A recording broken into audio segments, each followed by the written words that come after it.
Have you ever thought of ways you could destroy someone? I found myself asking my friend Amy as we sat and drank coffee together.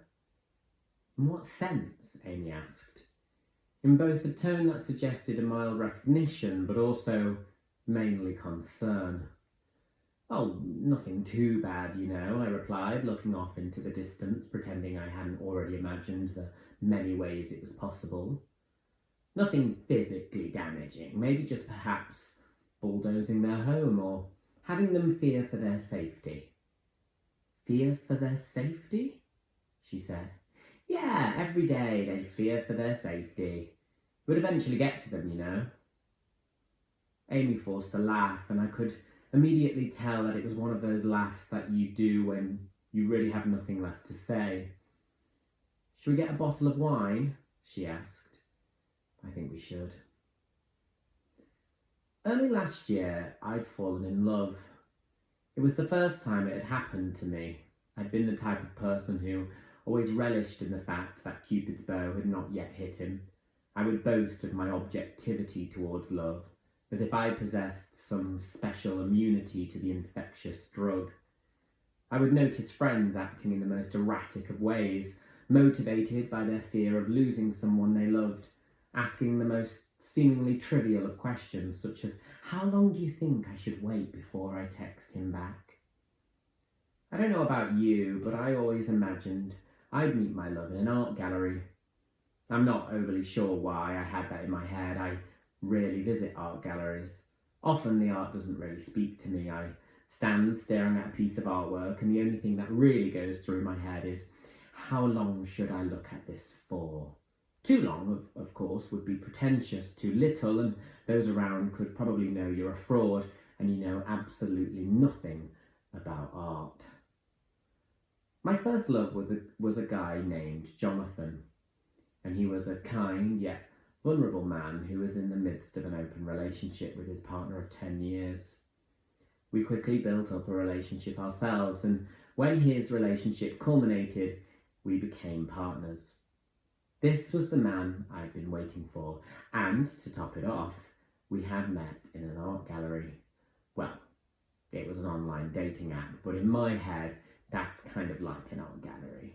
Pictures scattered all over, some of which you like, others which you don't, and many which you stare at aimlessly and think, I don't get it. Over the course of the last year, it became evident that Jonathan's heart was still in his previous life. It became a battle of toing and froing, and I would try helplessly to conjure up ways that make him realise he had someone better than his past. Meals out, trips away, countless gifts, and endless love. You don't often expect to be on the phone to someone who makes stuffed cuddly toys, asking them, can I commission a huge stuffed whale for my nature-loving boyfriend with his initials stitched into the fin? Neither do you predict that you'll find yourself adopting a tree in a national forest, asking their customer service representative if they can send over a certificate of authenticity and, if possible, send a picture of the tree. You never really expect to be listening to a lovely lady over the phone explain how she's actually not based in the forest herself, but at a designated office headquarters, so she will look into getting someone to take a photo. Eventually, after months of me believing that we would get through the turbulent patch and we would be plain sailing, Jonathan decided to focus on building a friendship with his ex-boyfriend, and promptly told me that he was not able to be with me anymore. It came after a weekend of being away together, and he had expressed that he had one of the best weekends ever, and he could see himself turning a corner. Presumably, shortly after turning that corner, he turned right back around again, and that was that. When you're heartbroken, you're exposed to a side of yourself that you don't particularly like. This is especially the case when you're heartbroken for the first time. I don't want to assume, but most people are quite young when they experience their first heartbreak and can justify their sometimes absurd behaviour because they are young. Now, at the age of 29, I didn't particularly have any reason to justify why I was bursting into tears at the sight of a Wales of This World calendar. You can't rely on people to say, oh, you're young, it's natural, or why they wonder what they can get you for your 30th birthday. A few months into my heartbreak, I received a call from my friend Holly. Guess where I've just been? She asked. I've just seen a psychic. Holly has known me for a long time to know that me believing in psychics is almost like me believing in the tooth fairy or moderate drinking. No, Lee, seriously, you need to go. His name is Dante, he's from New York, and he's only here for a few days. I'd made myself a promise that after Jonathan, I was going to focus on myself and try new experiences. So far, the only thing I had done was go to a voguing class, and I'd also started weekly therapy sessions, so what harm could a psychic do? I arrived a few days later to Dante's rented apartment and sat and waited while he lit a candle. I immediately assumed this was to create some sort of atmosphere, but I couldn't help but wonder whether he could have just pre-lit it. Me staring at him trying to ignite a match for what seemed like an extended period of time meant the mystique of the reading was already completely off. You sad? You're sad, Dante said to me before I had even a chance to answer. I stared at him. Yeah, I'm sad.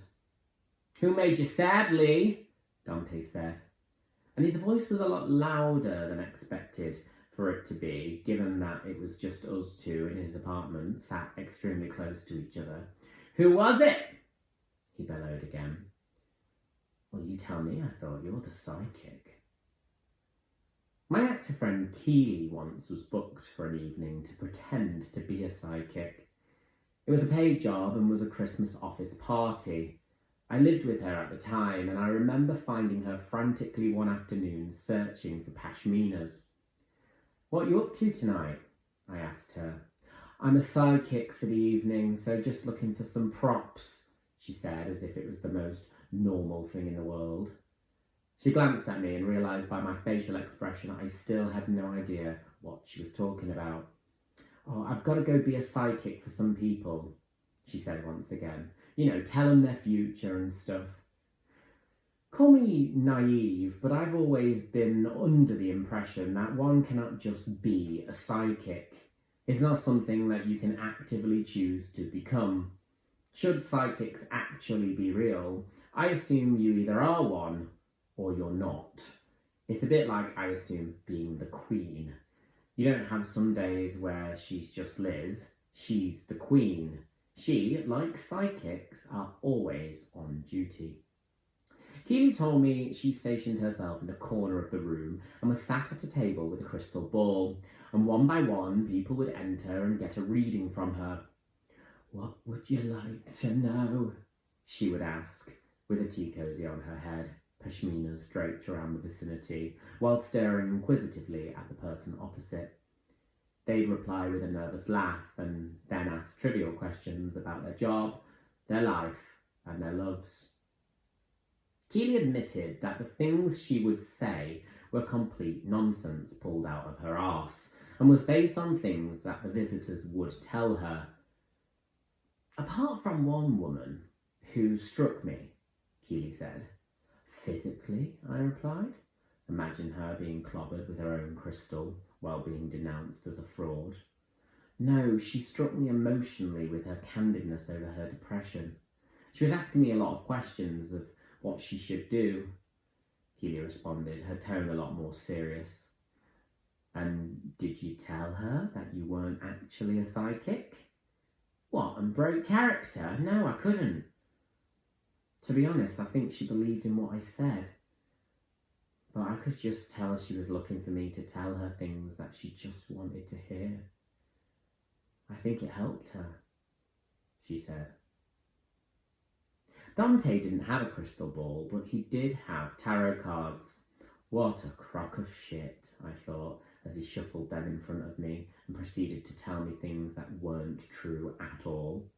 I'm not sure whether it was the awkwardness or genuinely wanting for him to be right, because I'd invested £60, but I slowly started in my head to believe some of the things he said. For example, when he stared at a card and then with conviction said, "You're a doctor, right?" I didn't think, no, I'm a comedian and you're a fraud, but instead thought, well, he's kind of close. They do say laughter is the best medicine.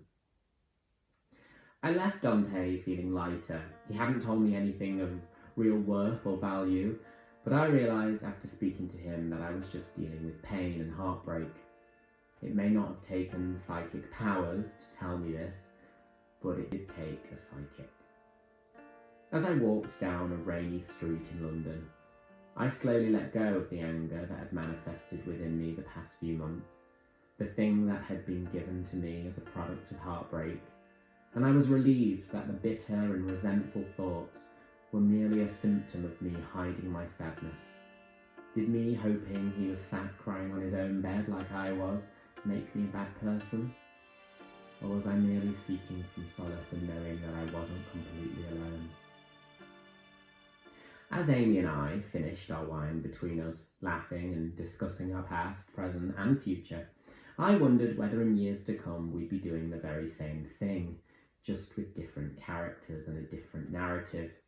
I wondered whether I'd still resent being rejected or whether I'd have grown to welcome it as an old, supportive friend. I wonder why Jonathan has never got in touch to check if I'm okay, I said to Amy, finishing the white wine. Amy gave me a considered look.